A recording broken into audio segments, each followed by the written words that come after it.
Today, we are going to learn how to balance the chemical equation of a double displacement reaction between sodium phosphide and calcium fluoride to produce sodium fluoride and calcium phosphide. Let's start by writing the basic unbalanced equation for this reaction.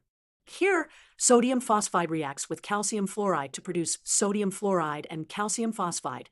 This is a double displacement reaction where the ions exchange between the compounds.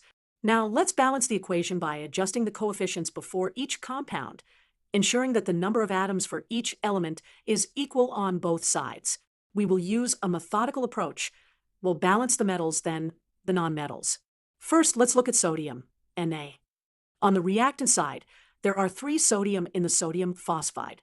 To balance, we need 3 sodium fluoride on the product side. Next is phosphorus. We have 1 phosphorus on the reactant side and 2 on the product side in calcium phosphide. We need 2 sodium phosphide on the reactant side. Next is calcium. We have 3 calcium in calcium phosphide on the product side, so we need 3 calcium fluoride on the reactant side. Finally, the fluorine atoms. 6 fluorines in 3 calcium fluoride on the reactant side, and 6 in 6 sodium fluoride on the product side. The equation is now balanced, and now we have a balanced equation. We've used coefficients to ensure the same number of each type of atom appears on both sides. In this reaction, sodium and calcium swapped places, which is why we call it a double displacement reaction.